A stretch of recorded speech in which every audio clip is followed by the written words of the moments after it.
Hello everyone, good morning. এখন বাজে সকাল 7টা আর বাইরে প্রচণ্ড বৃষ্টি হচ্ছে। তোমরা নিশ্চয়ই আওয়াজ পাচ্ছ, জানি না ক্যামেরায় আওয়াজ আসছে কিনা, তবে খুব জোর বৃষ্টি হচ্ছে, যাকে বলে মুষলধারে বৃষ্টি হচ্ছে। চলো আবার একটা নতুন ভিডিও নিয়ে আজ চলে এসেছি। আমার ভিডিও স্কিপ না করে পুরোটা দেখবে এবং কমেন্ট করবে আমার ভিডিও কেমন লাগছে। চলো ভিডিওটা শুরু করি। আজকে বিশেষ কিছু রান্না করিনি, কারণ সোনাই এখন খেয়ে স্কুলে চলে যাবে, এসে আর খাবে না, একবারে পড়তে যাবে। পড়ে আস্তে আস্তে 9:30 10টা বেজেই যাবে, এসে একেবারে রাত্রিরে ডিনার করবে। সেই কারণে দুটো তরকারি করেছি। এই যে মাছের তরকারি, মাছ ভাজা, এটা মাছের সঙ্গে মিশিয়ে দেবো। আর সোনাইয়ের মাছ ভাজা রেখে দিয়েছি, ওই মাছ ভাজা খেতে সোনাই বেশি ভালোবাসে। আর এটা হচ্ছে পেঁপের ডালনা। এই দিয়ে এখন রান্নাটা সেরেছি, আর সোনাই জলখাবার করে দিয়েছি, আর আমাদের জলখাবারটা করব। বাবাই মাধবদা ভিজে ভিজে এসেছে, কি অবস্থা।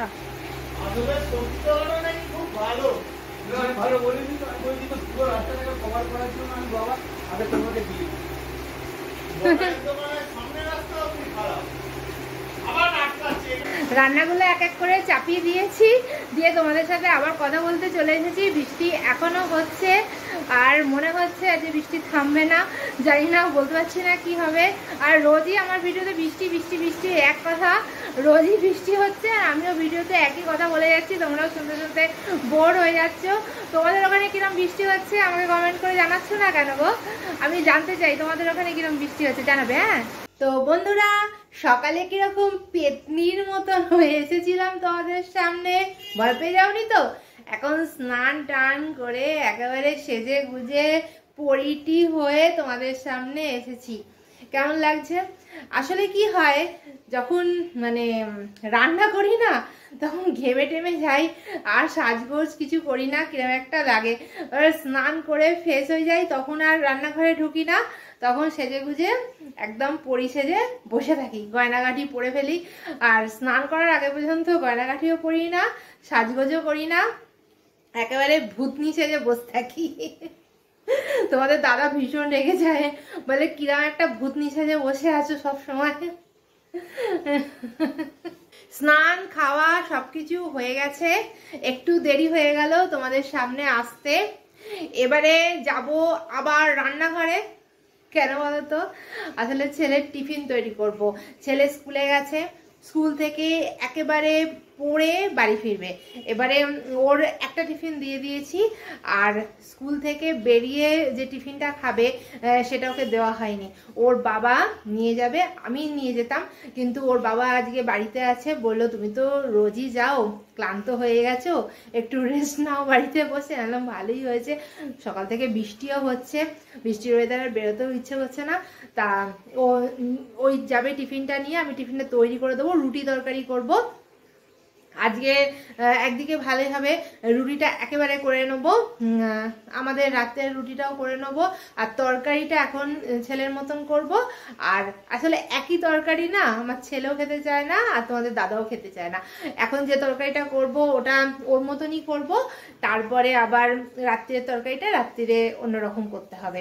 মানে একই রকম তরকারি হয়ে গেলে না, এদের সব খাওয়ায় একেবারে তখন মানে তাণ্ডব নৃত্য আরম্ভ হয়ে যাবে, বলবে এটা তো সকালেও খেয়েছি, আবার কেন এটা এখন দিয়েছো? ও আলাদা, রাত্রিটা রাত্রিরে, সকালেরটা সকালে, দুপুরেরটা দুপুরে, সব আলাদা আলাদা রান্না। রান্নাঘরেই আমার বেশিক্ষণ থাকতে হয়, সেজে গুজে পরিটি হয়ে থাকবো কি করে? এবারে আবার রান্নাঘরে যাব, ঘেমে চেয়ে চান করে আবার ফিরবো। যাই রুটিগুলো করে ফেলি, আর তোমাদের দাদা যাবে নিয়ে, দেরি হয়ে যাচ্ছে। আজকে অনেকদিন পরে রুটি করব, ছেলের টিফিনে যাবে রুটি। আটা মাখা হয়ে গেছে, চাটু গ্যাসে বসানো হয়ে গেছে, আর এই তরকারিটা করেছি, এটা ছেলের টিফিনে দেবো, আলু পটলের তরকারি। চলো এই তরকারিটা সরিয়ে দিই, দিয়ে জায়গাটা ফাঁকা করে রুটিটা করে ফেলি। सागर के संग लहर किरण सूरज के साथ ही चलते हैं, क्षमा हमेशा परवाने की चाहत में ही जलते हैं।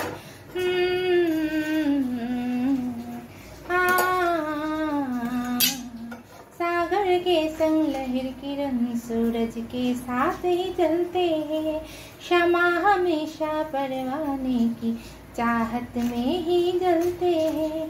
तुम क्या जानो मेरे दिल में, तुम रहते हो धड़कन की तरह, यार बदलना जाना मौसम की तरह, ओ मेरे यार बदलना जाना मौसम की तरह।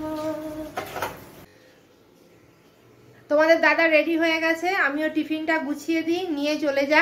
একবারে ছেলেকে খাইয়ে কোচিং সেন্টারে ঢুকিয়ে দেবে, তারপরে ও চলে যাবে ওর কাজে। ওর ডানলপে একটু কাজ আছে, ও ডানলপে অফিসে, সেখানে একটু কাজ আছে। কাজ করে একবারে ছেলেকে নিয়ে রাত্রির, যত রাত্রি হোক, 9টা হোক, 9:30 হোক, 10টা হোক, তখন বাড়ি ফিরবে। আমি চট করে টিফিনটা গুছিয়ে দিই। আর এখন আমাকে বাড়িতেই থাকতে হবে একা একা, না ছেলে আছে না বর আছে, কার সঙ্গে যে একটু ঝগড়া করব তারও উপায় নেই। ঝগড়া করেও টাইম পাস করতে পারবো না, বোর হব। আর তোমরা তো আছোই, যদি রিলস বানাই তাহলে ভালোই টাইম কেটে যাবে। টিফিনে রুটি তরকারি দিয়ে দিয়েছি। এই ব্যাগটা করে ওর বাবা যাবে নিয়ে ছেলের জন্য, এই ব্যাগটা করে দিয়ে দিচ্ছি।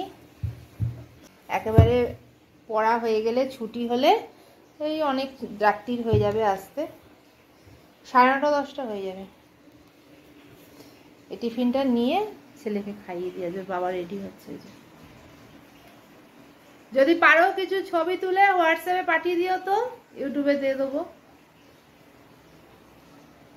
চলো, তোমাদের দাদাকে বলে দিয়েছি যে কিছু কিছু ছবি তুলে হোয়াটসঅ্যাপে আমার মোবাইলে পাঠিয়ে দিতে। আমি যদি যেতাম তাহলে তো আমি ব্লগ বানাতামই, কিন্তু যেহেতু যাচ্ছি না, তোমাদের দাদাকে বলেছি, জানি না কতটা কি করবে। আমার একটু বেরোনোর দরকার ছিল, কয়েকটা জিনিস কেনার আছে, কিন্তু কি করে বেরোবো তাই ভাবছি। একে তো বৃষ্টির ওয়েদার ঠিক আছে সেটা, কিন্তু বেরোতে গেলে কি জানো তো, এতগুলো তালা দেওয়া, দরজা জানলাগুলো দেওয়া, এটা না একটা কুড়েমির ব্যাপার। আগে যখন শাশুড়ি মা ছিলেন তখন তো এগুলো দিতে হতো না, বেরিয়ে যাওয়া যেত শাশুড়ি মাকে বলে। এখন মুশকিল হয়ে গেছে, এখন এগুলো সব দিয়ে টিয়ে যেতে হয়। ওই জন্য কেউ বাড়িতে থাকলে সুবিধে হয়। যেদিন দাদা থাকে সেদিন আমি বেরোই, আবার যেদিন আমি বেরোই সেদিন দাদা থাকে, এরকম করি আমরা। হ্যাঁ, আর যখন একসাথে বেরোই সে তো তালা লাগিয়ে বেরিয়েই যাই, সেটা কোনো ব্যাপার না, তালা লাগিয়ে যাওয়া যেতেই পারে। আর কিছু জিনিস আনার ছিল, কিন্তু আজ আর বেরোবো না, ভালো লাগছে না, আজ আর বেরোবো না। আর তোমাদের দাদাকে ফোন করে বলে দেবো যেগুলো আমার প্রয়োজন আছে সংসারের জিনিসপত্র, সেগুলো তোমাদের দাদা আসার সময় নিয়ে চলে আসবে। সায়ক বেরিয়ে গেল, ওদিকে ঘুরে খানা, ঘুরে খানা দেয়ালের দিকে।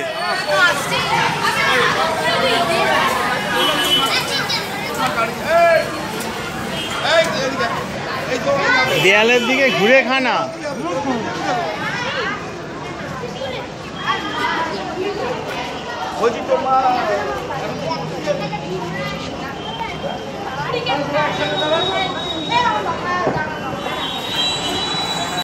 দাদাকে যে যে জিনিসগুলো নিয়ে আসতে বলেছিলাম ঠিক মনে করে করে নিয়ে এসছে সব।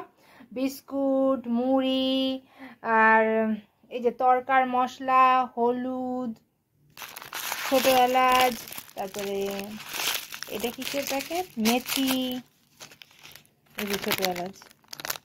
আর এটা দাদা নিয়ে এসছে কাঁই বিস্কুট। এটা আমার শাশুড়ি মা খুব ভালোবাসতেন খেতে, আমিও খুব ভালোবাসি। নিয়ে এসেছে এটা, এটা আমি বলিনি, নিজেই নিয়ে এসছে। আর এই যে বিস্কুট, এই সমস্ত টুকিটাকি সংসারের জিনিস যেগুলো লাগে সব সময়। আমারই বেরোনো উচিত ছিল নিয়ে আসা, তা দাদাকে ফোন করে দিলাম, দাদা ঠিক নিয়ে এসছে মনে করে করে। সারাদিন পর আমার বাবা সোনা এখন ফিরে এসছে, এসে কালকে কেনা জুতোটা নিয়ে বসে পড়েছে। এতক্ষণ পড়তে গেছিল, সারাদিন ছিল না, মাঠে গিয়ে খেলতেও পারিনি আজকে জুতো পরে। আবার স্কুলে যখন খেলা আছে নিয়ে যাবে জুতো, নিয়ে গিয়ে ওখানে খেলবে। একটু টাইট হচ্ছে না জুতোটা? না না, জুতো স্পাইক তো টাইটই হবে, ওই জন্যই তো স্পাইক। তাই স্পাইক টাইট হবে না। তবে বাঁ পায়ের জুতোটার লেসটা একটু ছোট, দেখো এটা এতটা হয়েছে না, এটা এতটা হচ্ছে না কেন জানি না। এটা টান ভাবি নিশ্চয়ই কিছু ভুল পড়িয়েছে মনে হচ্ছে। না এটা যেহেতু আজকে মাঠে গিয়ে খেলতে পারেনি, আজকে ঘরের ভেতরই খেলবে বলে রেডি হচ্ছে। বাড়িতে ফুটবল আছে, ফুটবল নিয়ে জুতো পরে ঘরের ভেতরই খেলা চলবে। কিছু তো ভুল আছে এটাতে। না না ঠিক আছে।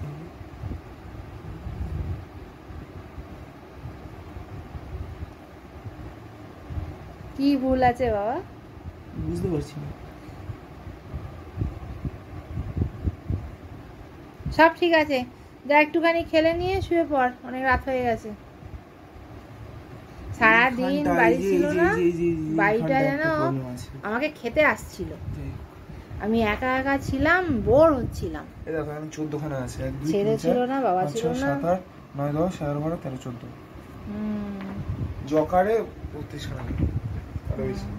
তো বললাম তো শ্যামবাজার থেকে কিনে দেবো চ, তুই তো এখান থেকে কিনলি, এখানে ভালো কিছু পাওয়া যায় না। শ্যামবাজারে গেলে লাইটটা জ্বালান, বাইরের লাইটটা জ্বালান, তবে তো এটা ফোকাস হবে।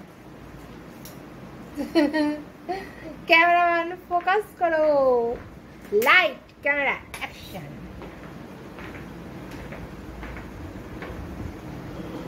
আবার ধুতে হবে এটা। আর এখন ধুতে হবে না, পরিষ্কারই আছে। নে নে খেলে নে। পরিষ্কার নেই। হ্যাঁ হ্যাঁ সব পরিষ্কার আছে। দেখি আস্তে আস্তে আস্তে আস্তে এগুলো বন্ধ করে দাও। হ্যাঁ আমি শুয়েছি, আলো নেই বা নিবাচ্ছি। যথেষ্ট পরিশ্রমে কাজ করে সাতটা বড়া। চল চল রেখে দে ভাবি রেগে যাচ্ছে, রেখে দে বাবা রে, ঘরের ভেতর জুতো